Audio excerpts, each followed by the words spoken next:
दोस्तों, क्या आपको भी लगता है कि ईश्वर ने आपको जीवन में कम दिया है और दूसरों को आपसे अधिक दिया है? यदि आप अपनी तुलना दूसरों से करके दुखी होते हैं तो यह कहानी आपके लिए ही है। दोस्तों, एक समय की बात है। एक बार एक कौवा पेड़ पर बैठकर रो रहा था। उस पेड़ के नीचे एक संत बैठे हुए थे। तभी उस कौवे का आंसू संत के ऊपर गिरा और संत का ध्यान कौवे पर गया। संत ने कौवे से पूछा, क्या बात है मित्र, आप रो क्यों रहे हैं? कौवे ने जवाब दिया, हे महात्मा, मैं अपने जीवन से बहुत दुखी हूं क्योंकि मेरा रंग काला है। मेरे रंग के कारण सब लोग मुझे अशुभ समझते हैं और घृणा करते हैं। कोई मुझे प्यार नहीं करता, सब मुझसे नफरत करते हैं। इस तरह के जीवन से तो मर जाना ज्यादा बेहतर है। कौवे की बात सुनकर संत को दया आ गई और उसने कहा, देखो मित्र, उदास मत हो। अच्छा बताओ, तुम क्या चाहते हो?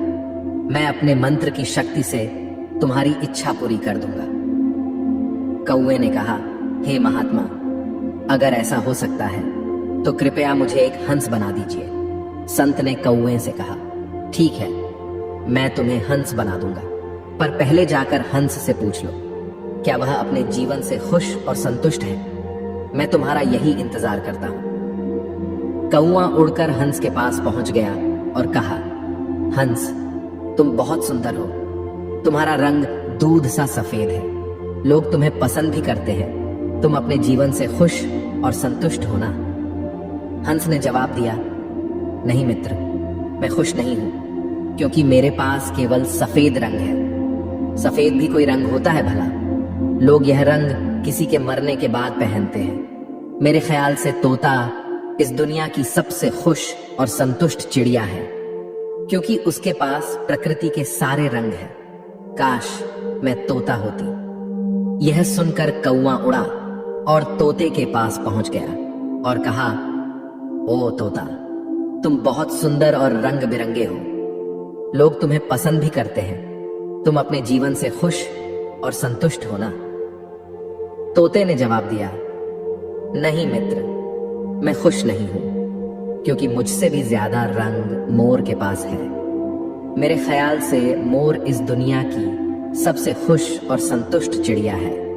काश मैं मोर होती।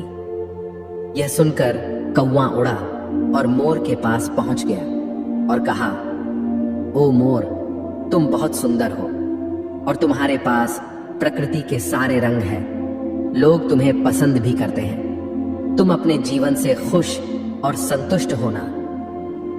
मोर ने जवाब दिया, नहीं मित्र, मैं खुश नहीं हूं क्योंकि मेरी इस सुंदर पंखों के कारण ही लोग मेरा शिकार करते हैं। उसके बाद मेरे शरीर से पंखों को नोचा जाता है जिससे घर सजाने के सामान बनते हैं। मेरी सुंदरता के कारण ही लोग मुझे चिड़ियाघर में कैद करके रखते हैं। इसीलिए मैं अपने जीवन से बिल्कुल भी खुश नहीं हूं। यह सुनकर कौवे को धक्का लगा और उसने मोर से पूछा, यदि आप खुश नहीं हो तो आपके अनुसार इस दुनिया में सबसे खुश और संतुष्ट चिड़िया कौन है? मोर ने जवाब दिया, मेरे ख्याल से तुम कौवा इस दुनिया की सबसे खुश और संतुष्ट चिड़िया हो क्योंकि लोग तुम्हारा शिकार नहीं करते हैं। कोई तुम्हें पिंजरे में बंद नहीं करता है। तुम बिना किसी डर के कहीं भी उड़ सकते हो, कहीं भी जा सकते हो। तुम्हें किसी बात का खतरा नहीं है। काश मैं भी कौवा होती।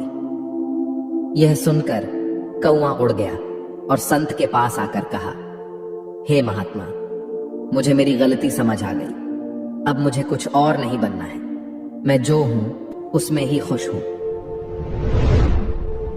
दोस्तों, उस कौवे की तरह हम भी खुद की तुलना दूसरों से करते हैं और दुखी होते हैं क्योंकि हम केवल वही देखते हैं जो हमारे पास नहीं है पर दूसरों के पास है। लेकिन हम यह नहीं देखते, जो हमारे पास है वह दूसरों के पास भी तो नहीं है। दोस्तों, याद रखना, जीवन में आपको लाखों लोग मिलेंगे जिनके पास कुछ ना कुछ आपसे बेहतर और अधिक जरूर होगा। यदि आप हर किसी से तुलना करते रहोगे तो हमेशा दुखी रहोगे। इसलिए खुद की तुलना दूसरों से मत करो। यदि करो तो खुद को दूसरों से बेहतर बनाने के लिए करो, जैसे स्कूल या कॉलेज में पढ़ाई करते समय। कृपया इस कहानी को अपने बच्चों और दोस्तों के साथ अवश्य शेयर करें। आपको सकारात्मक बनाए रखने की मेरी इस कोशिश को लाइक करें।